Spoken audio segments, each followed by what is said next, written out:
So this talk is on intuitive practice. Intuitive practice is something that comes to some people much easier than it comes to others. But at some point it will clarify itself for any practitioner.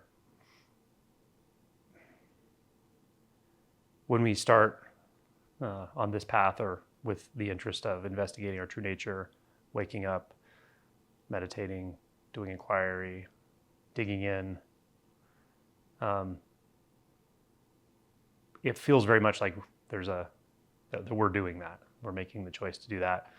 Our volition is behind it. We're interested. We're the ones deciding when to practice, when not to practice. It feels very much like that. But it is actually just a side effect.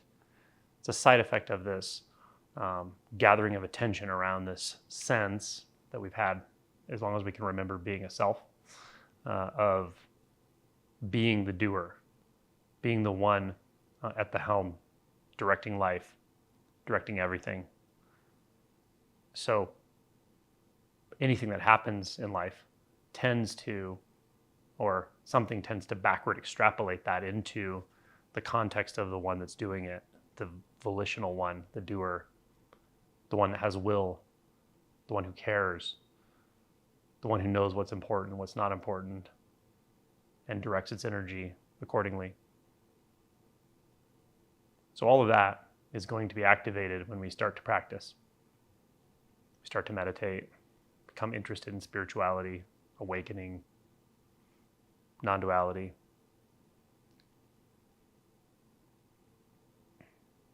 And it sticks around for quite some time. Now, usually with a shifted identity, with awakening, that volition or that sense of the doer, the pusher, the one that's choosing, making it all happen, in a sense, it really stops functioning for a while. And it's so noticeable what it's like when that's not functioning. It's so noticeable because it feels like not suffering. Even when we, in the past, maybe weren't fully aware of how much we actually were suffering, when it stops, when that apparatus of doing, choosing, of volition, of always monitoring, paying attention to everything, when it just stops happening, it's so peaceful, so quiet, free, spontaneous, also connected and intimate. It's really remarkable. And for a time, with that awakening, with that shift, there's this piece of non-practicing. But it doesn't mean we're not. Doesn't mean we don't have a love for truth, for presence, for life and reality. That love and absorption is intertwined with the spontaneity, with the peace, with the intuitive movement through life. So from there, we certainly have the capacity, the access to begin to practice intuitively, truly. So I think the terminology gets can get confusing here, because entire groups of people or entire sects of, say, Buddhism or practice styles sound so contradictory. Shikantaza, which means doing nothing, essentially. The underlying thrust of Soto Zen, which is you're already Buddha nature, just sit there and realize it. It's already happening, just participate in it. It's not even a realizing, it's a participating in it. On the other side of things, in Zen specifically, would be Renzai, where it's like, yeah, well, fat lot of good it does to you to be Buddha nature when you feel like a separate self, seeking, pushing, pulling, struggling, suffering. So instead, practice hard. Direct that energy, that focus down into a one-pointed, laser-like focus into a koan, into a question. And it would seem like those are as diverse approaches to this as you could possibly imagine. And by all rights, in the relative sense, they are to the practitioner for quite some time. But again, this first initial shift, or this initial shift in identity, opens up a major opportunity to find out where those meet. And you could say the volitional aspect, when honed down, not the volition itself and the perception of the separate doing self that it supposes, but the what makes the volition even possible, the will, the ability to hone our attention down and our effort down into a very, very fine point.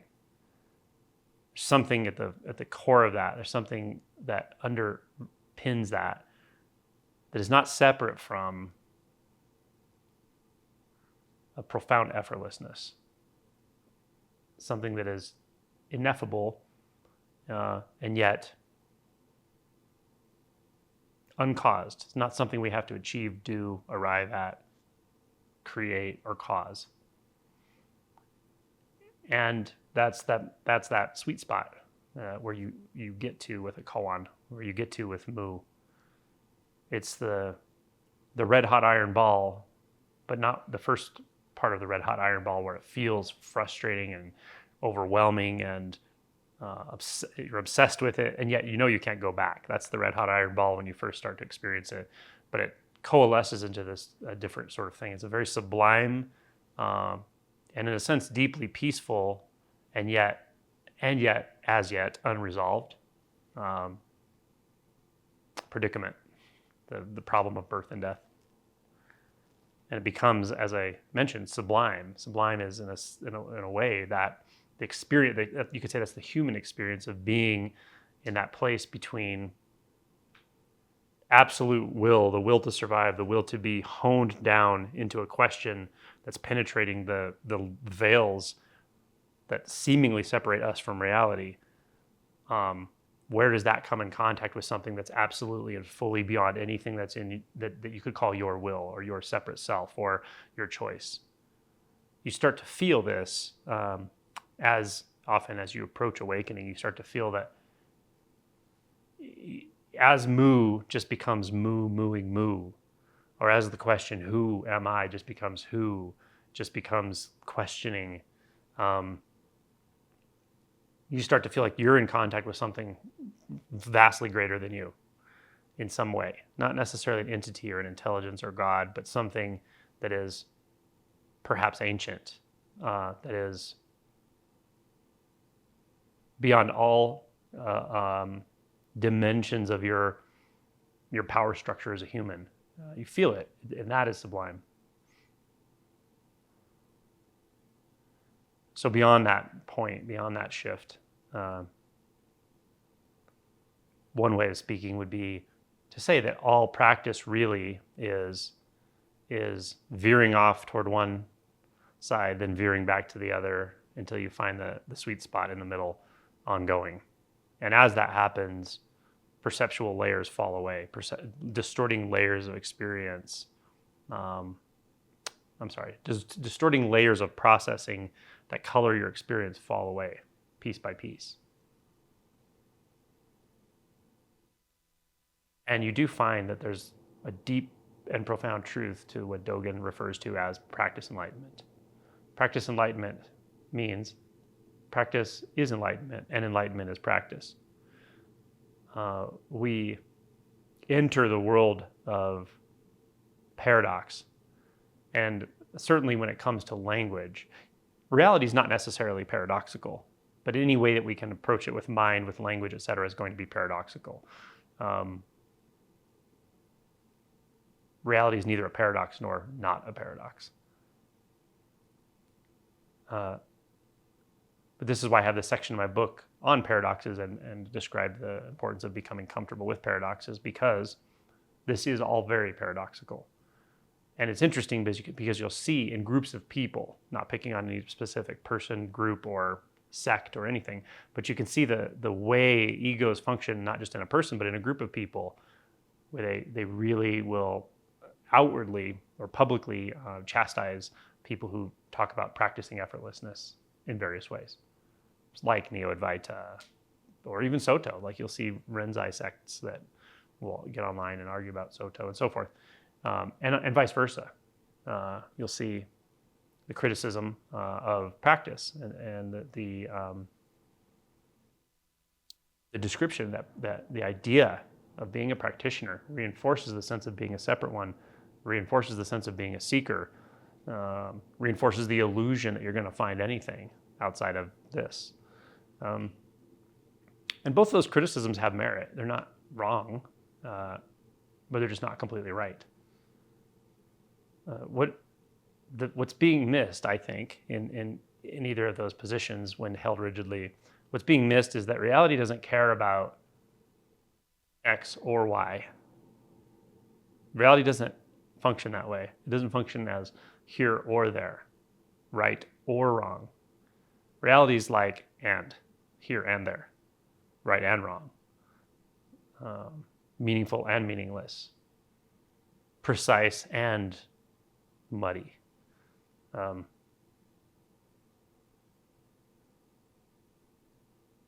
So the will to clarify living truth in your lifetime, the will, the regard for truth, is not other than the most profound relaxation, the most profound participation in spontaneity that is possible. They're not actually two things.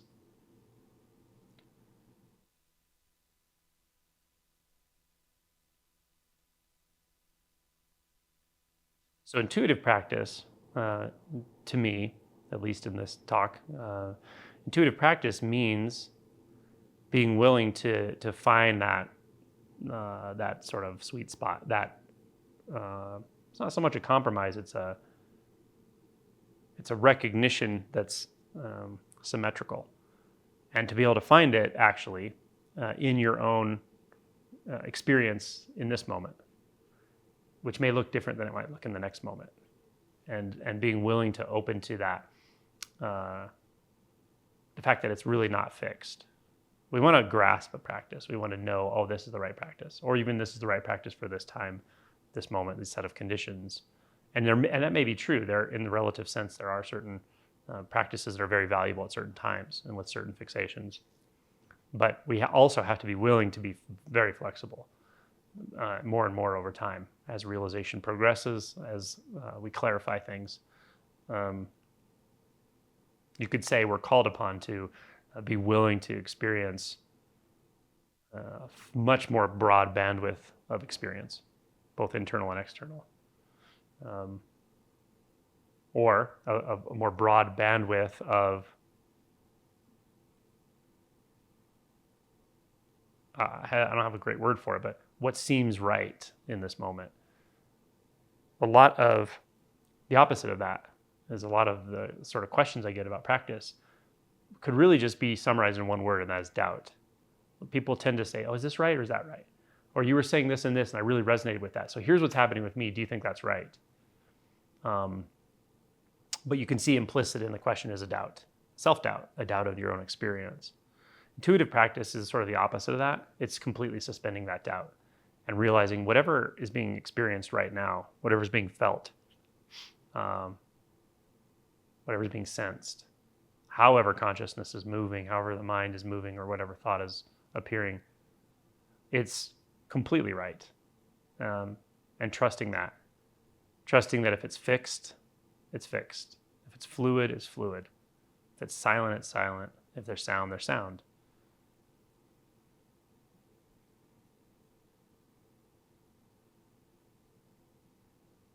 And this actually applies to any specific practice you're working with.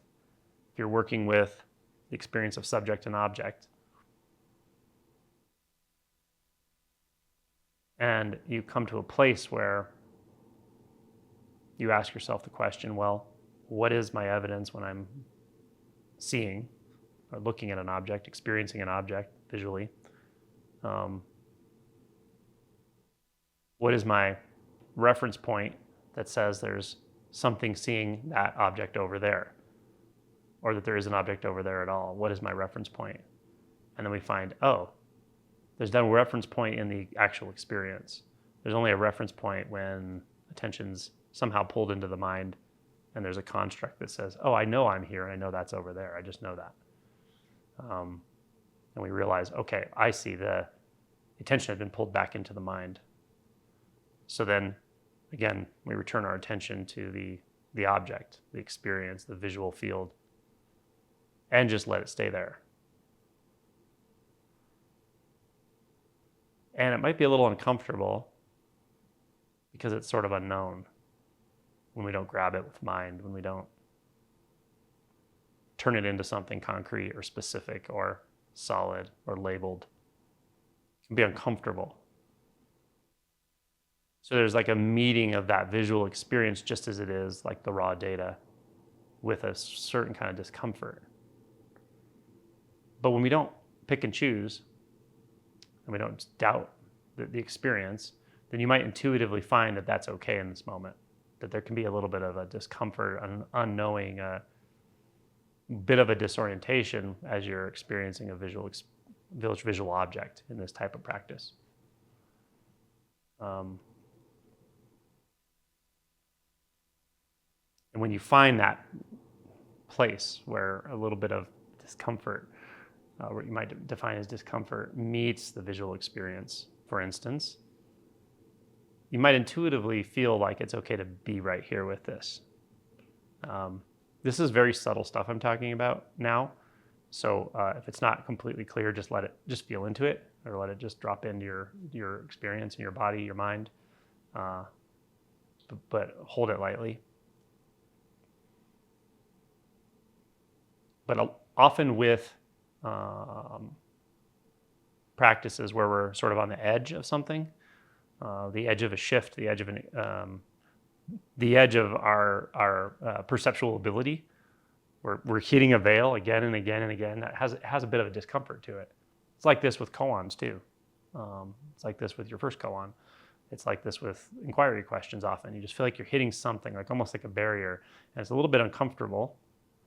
And yet that discomfort can simultaneously inhabit your experience with the penetrating question, or with just the visual experience, or with just the sound.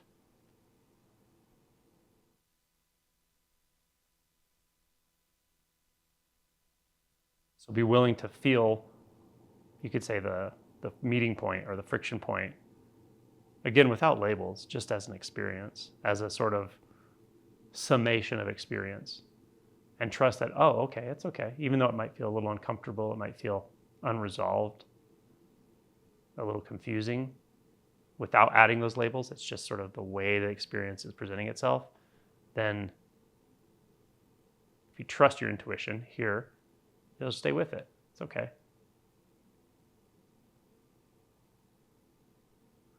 I think over time, this that I'm talking about starts to feel like unbinding, until you start to recognize the unbinding actually happens all the time. There's an unbinding ongoing at all times in all experiences.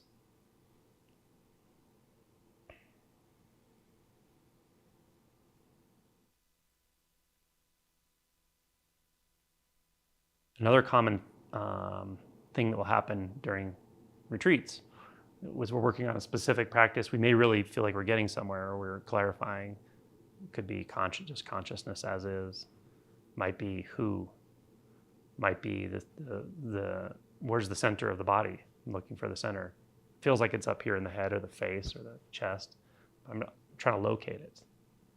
Something's just not quite getting there, but I'm probing, I'm feeling in. Feels like a meaningful practice. But when we're in a retreat setting and we have access to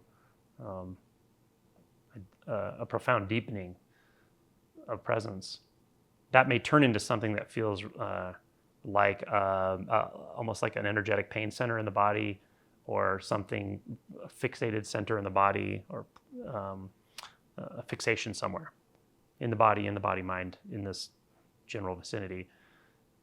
And if we just trust our intuition, it's okay to just stay with that. Doesn't matter how long it's there. Let ourselves, if we're willing to, let ourselves experience it, regardless of if it's anything we've ever heard about from a teacher, from anyone who's had realization experience, anything we've read, and even our own experience. If it's none of that stuff at all, it's completely unlabelable. It has you have no context for it. Trust your intuition. You're there for a reason, especially in this environment. And you don't need to figure the reason out. I just mean that it's okay to be there, that it's intelligent, it's lawful, meaningful to just rest with that, even if it's uncomfortable, even if the body responds to it in a somewhat of an uncomfortable way. At times it will. Stay there. Don't move.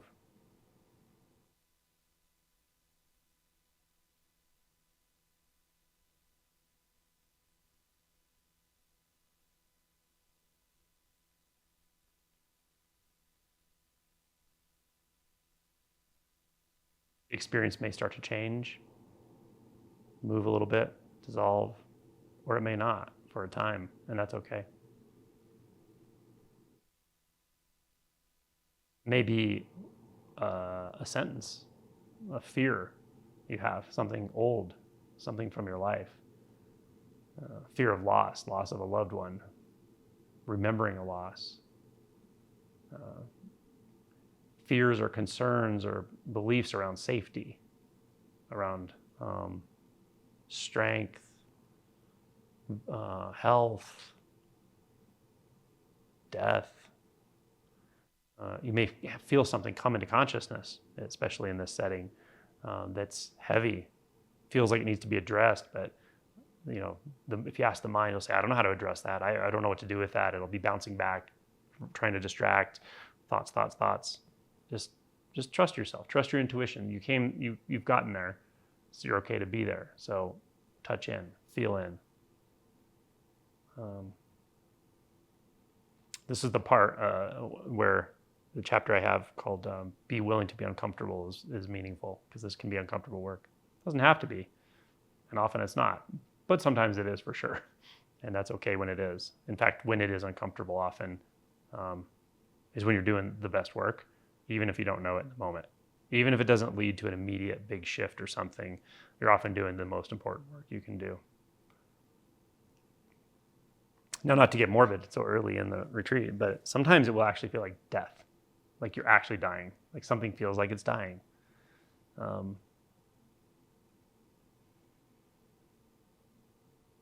There's something so profound and intelligent about death. Excuse me, death.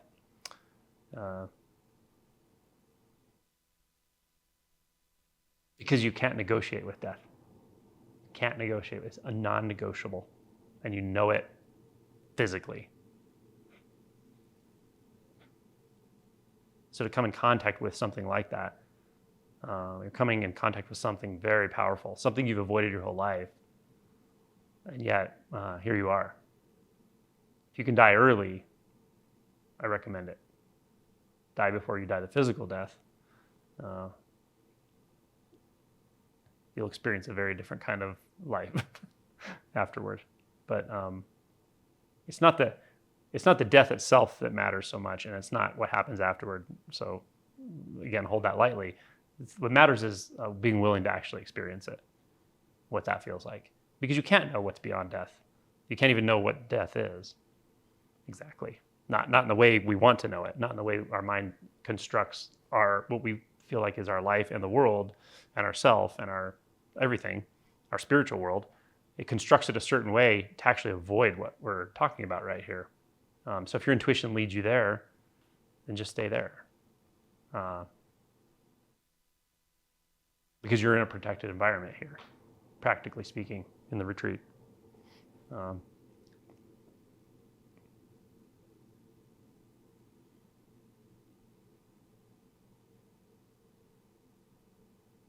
Someone asked me yesterday, we were just talking, or maybe it was today, about shadow work. What is shadow work? Like I say shadow work a lot. What is shadow work? This is shadow work that I'm talking about. Well, I could say your intuition always wants to lead you to your shadow, actually. But certainly before awakening, it's very unlikely to do that unless you have a tragedy. If you have a tragedy, that's a different story. You lose a loved one, major illness, face death yourself, then you can find your way into shadow very quickly. And if you're willing to, and you're open, willing to feel absolutely vulnerable and let go and feel fear and all the things that go with it, you can learn something about reality that very few people know.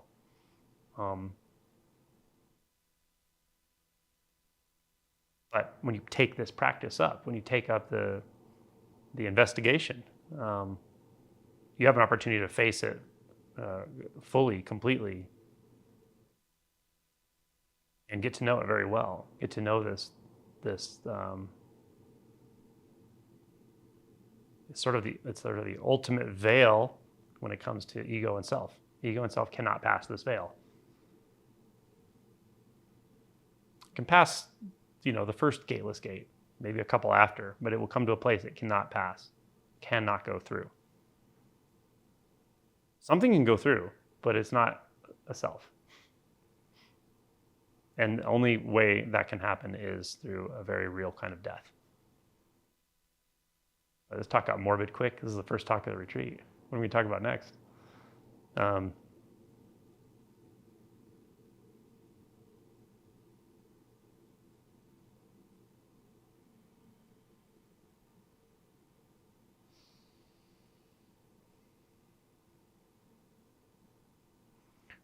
And one way you sort of know when you're here, that this place I'm talking about, and there are various iterations of it along this path as well.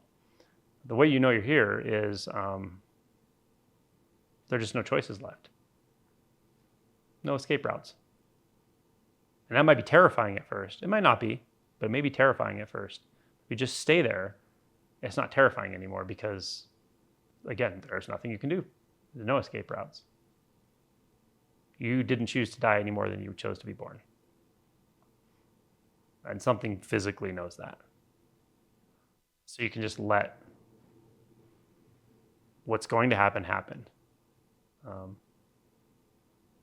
Let the moment unfold, and just be willing to you sort of be a witness. That's all you can really do.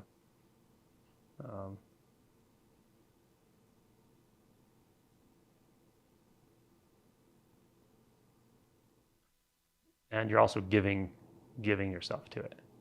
You kind of have to, but it's not even really by choice at that stage, I think.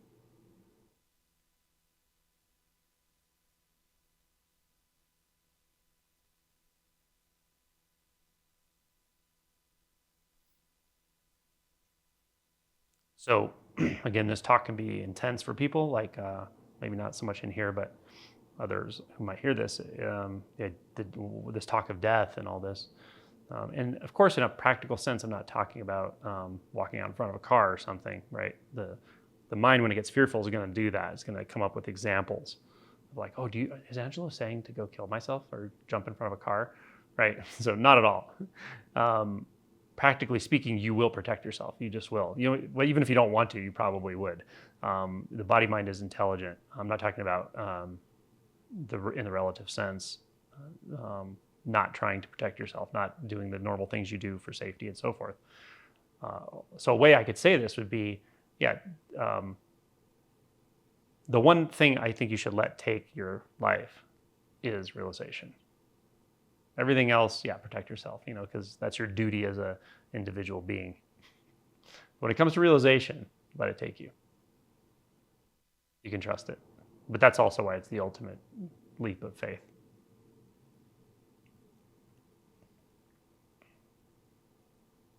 I have a friend who was a career military guy. He was a special forces soldier for many years.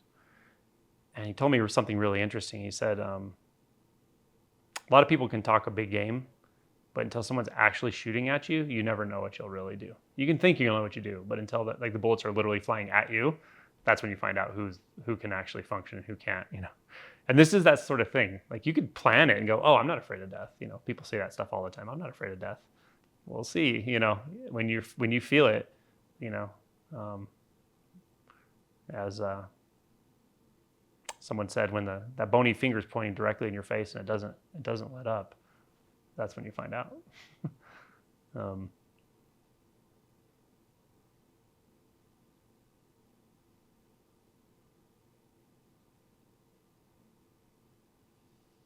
So maybe all of our intuition actually points us directly to this, points you right back into the shadow, and we know it does that. So we're avoiding our own intuition. Intuition's a funny thing because I talk about it a lot, and a lot of people will be like, "Well, what is it? Define intuition." Like, I don't need to define your intuition. It's your fucking intuition. Like, I don't need to define your intuition. Trust your intuition, And so it's just a matter of like really keep telling people, no, keep trusting it. It's yours. You have it. It's right there. It's your. But again, this may be why we have a sort of societal mistrust of our own intuition, because it points us to a place we're terrified of. Perhaps. So I talked to a turn I wouldn't have expected, but hopefully it's helpful to y'all.